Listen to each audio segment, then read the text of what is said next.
Hi guys, it's Kabuang ni Joshua here and welcome back to my channel. At kung nakapadaan ka sa channel ko, paki-like, subscribe and hit the notification bell. Paki-all na lang din para mas updated ka sa mga bago kong video na i-release. Okay guys, so ngayon ituturo ko sa inyo kung paano gawing repeating device yung Tenda wifi natin na model is 301 N301 yung model natin. So ituturo ko sa inyo kung paano siya gawing repeat. Let's go! So yun guys, so ipapakita ko sa inyo guys na may connection talaga siya. Yung LGUGIN na yan, yan yung pangalan ng Tenda wifi natin. So pupunta lang tayo dito sa Google Chrome guys. Puntahan nyo lang yan. Yan, internet access po tayo. Yan, connected po yan, may internet po yan. So tayo lang natin dito sa search bar dyan. Tagal naman. So ayun guys, yan yung logo na yan, tandaan nyo yan. So dito guys sa search bar, lagay tayo dito ng tendawifi.com. Lalagay nyo lang yung tendawifi.com dyan. So sa mga hindi makakalagin sa mga hindi nakalagin sa Tenda Wi-Fi na admin nila, so may i-reset nyo lang to.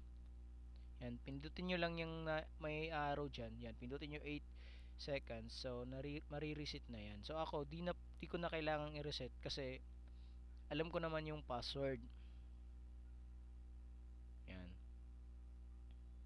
So diretso password na siya pag connected ka sa wifi na sa wifi ng Tenda. So password na yung hinihingi ka agad. So ita-type mo lang yung password niya. Yan, and then mag-log in ka. So nakapasok na tayo guys. Yan. So yan, router, internet. So and connection status connected, you can surf the internet. Yan. Yung attached device natin is 5. And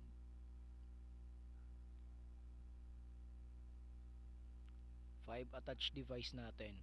So yung connected dyan na mga devices, yung mga cellphones is 5. Kasama na yung computer or yung laptop. So paano nga ba natin yan? Paano nga ba natin yan i-wireless? Paano?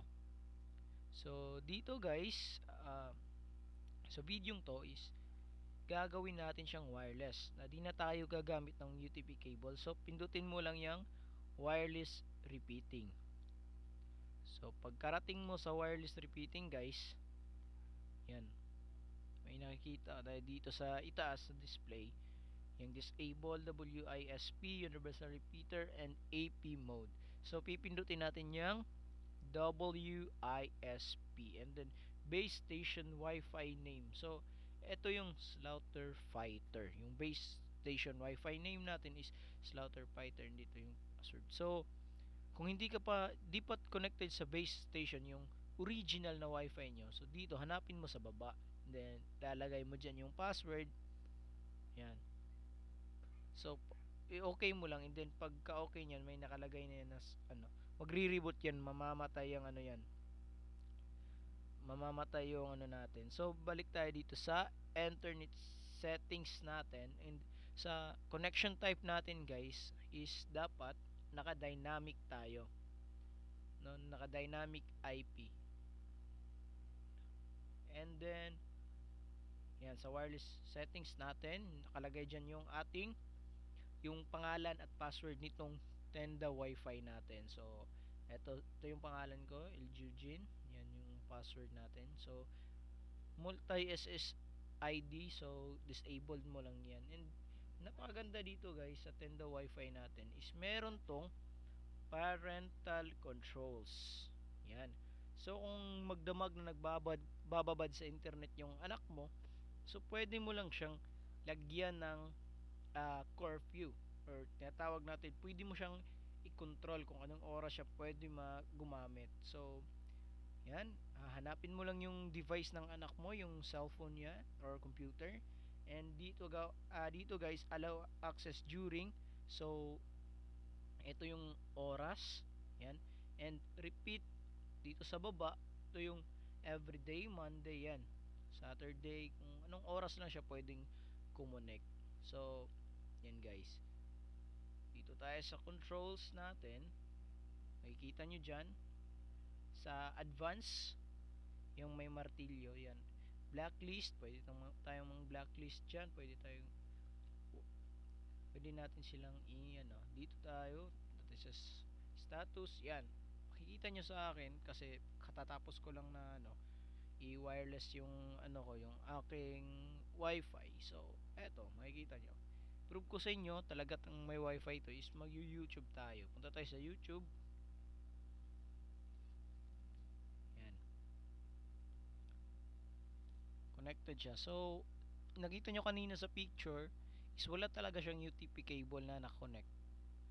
Walang UTP cable. Wireless talaga yun. Yung base natin is yun ang ating original wifi. Repeater lang to. So dito guys, may connected tayong 5 device.